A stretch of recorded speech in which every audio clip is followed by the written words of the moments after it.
ముందుగా శుభ్రం చేసి పెట్టుకున్న హాఫ్ కేజీ చికెన్ తీసుకోండి. అందులోకి 1 టేబుల్ స్పూన్ అల్లం వెల్లుల్లి paste, 1 tablespoon salt, 1/2 tablespoon పసుపు వేసుకొని ఒకసారి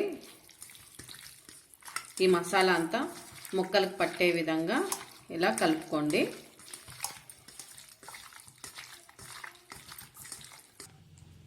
ఇలా కలుపుకున్న తర్వాత మూత పెట్టి ఒక హాఫ్ అన్ అవర్ పక్కన పెట్టుకోండి. ముందుగా స్టవ్ వెలిగించుకొని ఒక కడాయి పెట్టుకొని అందులోకి ఒక 3 టేబుల్ స్పూన్ల ఆయిల్ వేసుకోండి.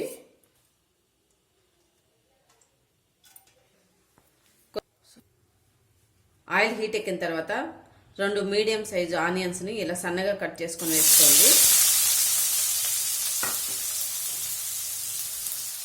అలాగే ఇందులోకి 2 పచ్చిమిర్చి చీలికలు వేసుకొని ఆనియన్స్ను ఫ్రై చేసుకోండి.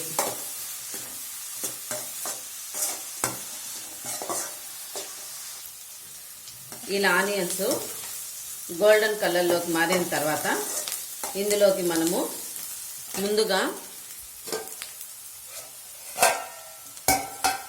కలిపి పెట్టుకున్న చికెన్ను ఇందులోకి వేసుకోవాలండి. ఇలా వేసుకొని ఒక 2 నిమిషాల పాటు హై ఫ్లేమ్లో ఈ చికెన్ని బాగా వేపుకోండి.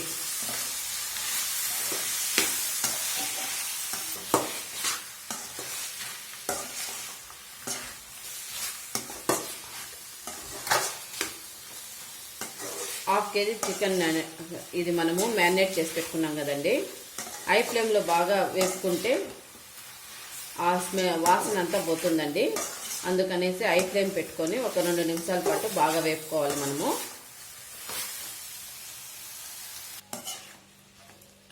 ఇలా వేపుకున్న తర్వాత మూత పెట్టి ఒక 2 నిమిషాల పాటు ఉడకనివ్వండి.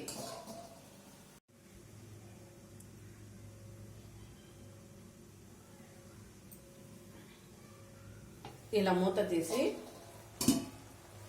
ఒకసారి చికెన్ని కలుపుకొని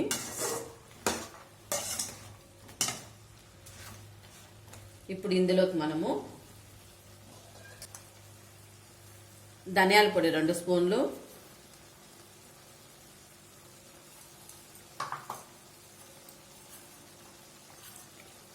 కారం 1.5 స్పూను,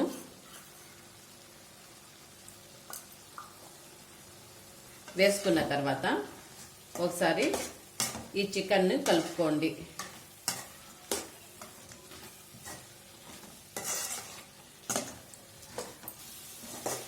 ఇలా కలుపుకున్న తర్వాత ఇప్పుడు మనం ఇందులోకి ఒక 3 టమోటాల ప్యూరీ అండి ఇలా పేస్ట్ చేసుకున్నాను, ఇందులోకి వేసుకోండి. ఇలా వేసుకొని ఒక 2 నిమిషాల పాటు ఇలా కలుపుకోండి.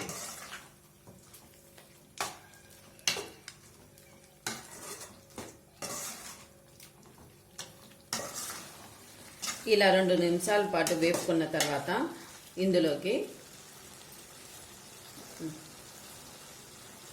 కొద్దిగా పెరుగు వేసుకోండి. పెరుగు వేసుకొని ఒకసారి హై ఫ్లేమ్లోనే వేపుకోండి.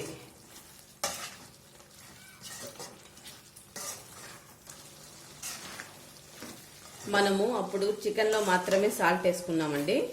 ఇది చికెన్లో సరిపోయిందా లేదో చూసుకొని ఒకసారి అడ్జస్ట్ చేసుకుందాము.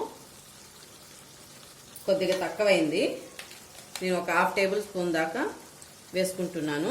మీరు కూడా చూసి అడ్జస్ట్ చేసుకోండి. సాల్ట్ని వేసుకొని మరోసారి కలుపుకుంటున్నాను.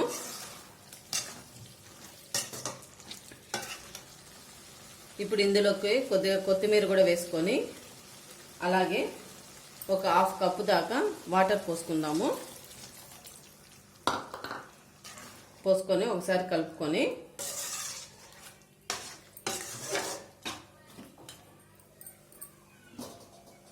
మూత పెట్టేసి ఒక 2 నిమిషాల పాటు ఉడకనిద్దామండి. ఇలా మూత తీసి ఒకసారి చికెన్ని కలుపుకుందామండి. చికెన్ కర్రీ రెడీ అయిపోయిందండి. ఈ చికెన్ కర్రీ అన్నంలోకి కానీ టిఫిన్స్లోకి కానీ చాలా బాగుంటుంది. మీరు కూడా ఒకసారి ట్రై చేయండి. ఎలా వచ్చిందో కామెంట్ రూపంలో తెలియజేయండి. Please subscribe my channel.